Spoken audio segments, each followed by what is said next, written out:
Olá, pessoal. Professor Carlos Wilker, e vamos dar início a mais uma aula de História. Quero cumprimentar aqui a nossa intérprete, a Cilândia, e hoje vamos falar sobre o Estado Novo. Mas antes, vamos relembrar algumas coisas. A Era Vargas, ela vai de 1930 a 1945. É um período em que o Brasil é governado pelo gaúcho Getúlio Vargas. Este período ele foi dividido em três fases, ou em três partes. Entre 1930 e 1934, ficou conhecido como governo provisório.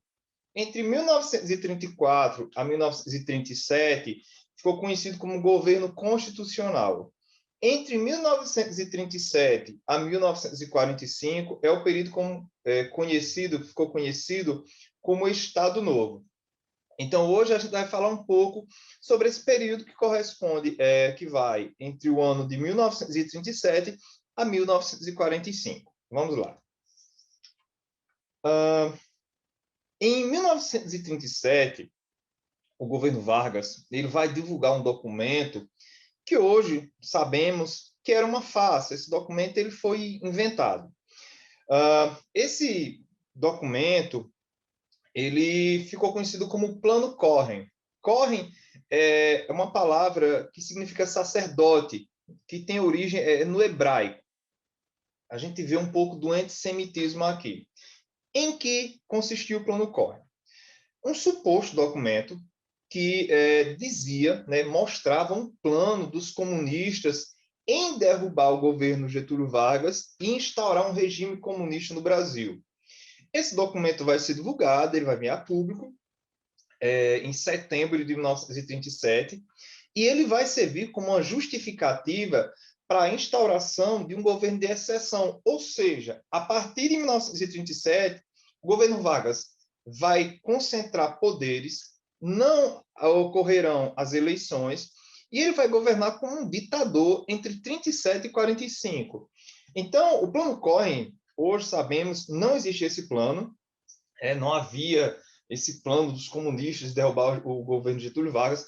Lógico que haviam oposições, mas esse plano orquestrado para a derrubada do governo Vargas por parte dos comunistas, hoje sabemos que ele não existiu, foi uma farsa. Todavia, foi divulgado assim e foi usado como uma justificativa para não ocorrerem eleições, porque ficou aquele medo, olha, existe um plano aí nos bastidores, então é necessário que a gente concentre poderes, no caso o Vargas. E aí o Vargas vai concentrar todos os poderes em suas mãos e irá governar até 1945, quando ele será destituído do cargo. A Constituição Brasileira de 1937, ela ficou conhecida como polaca, porque ela tinha inspiração na Constituição da Polônia. E ela foi outorgada, ou seja, ela foi imposta pelo Getúlio Vargas em 10 de novembro de 37. E neste dia vai ser implantado o Estado Novo. Se trata da quarta Constituição brasileira e a terceira da República, já que a primeira tinha sido no período imperial. E ela tem um conteúdo pretensamente democrático, só que, na verdade, na prática, o Vargas governa como um ditador. A gente vai ver mais adiante algumas coisas que mostram isso. Algumas teses, alguns pensamentos durante esse período do Estado Novo.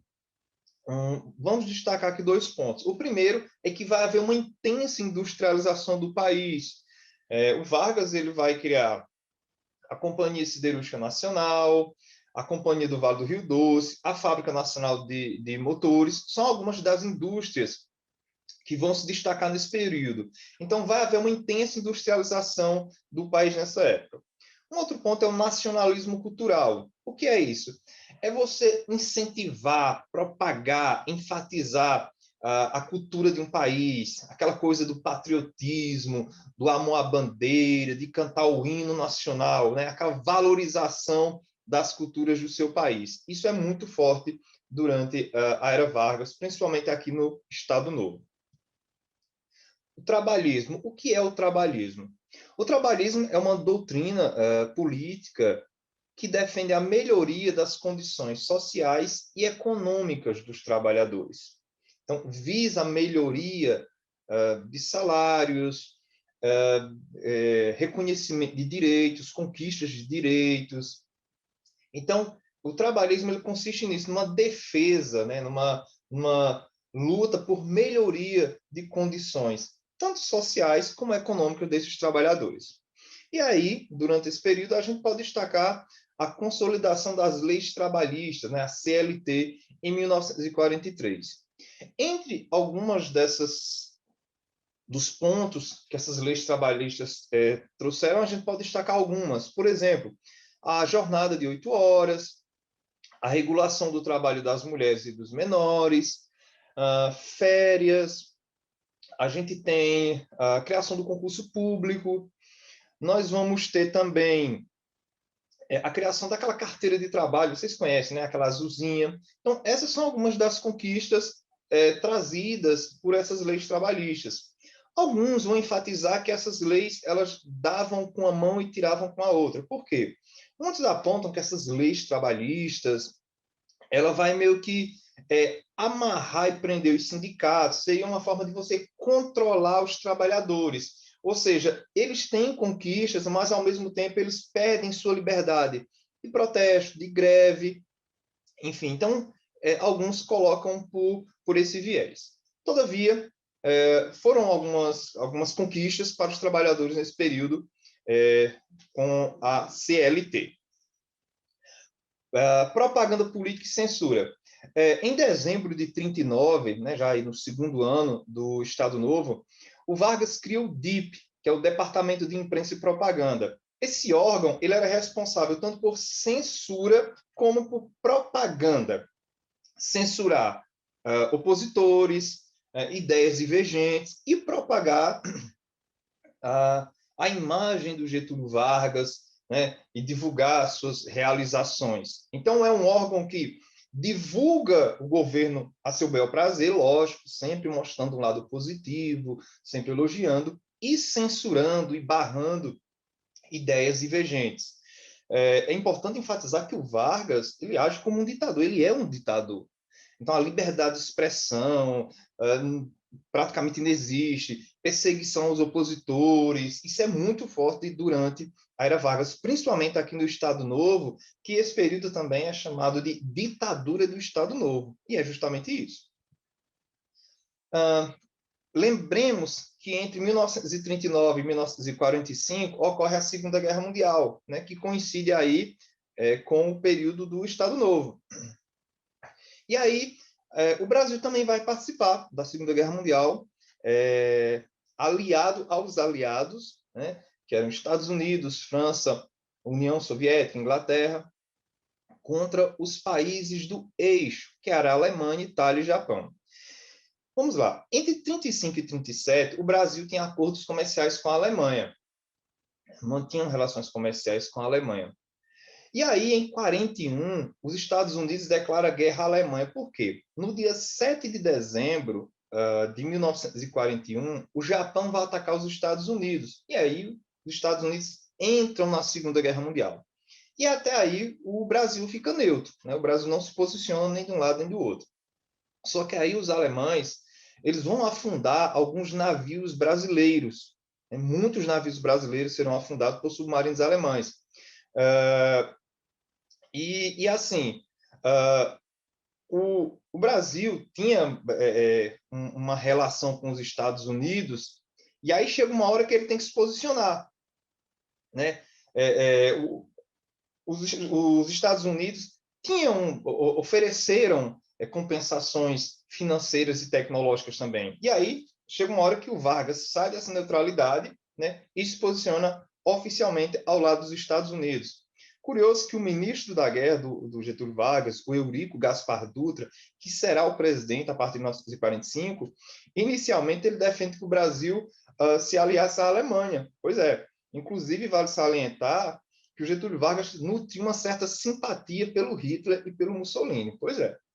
Então, o Brasil participa, vai enviar um pouco mais de 25 mil soldados, era a FEB, a Força Expedicionária Brasileira, e que irá lutar na Itália, né, contra umas tropas alemãs.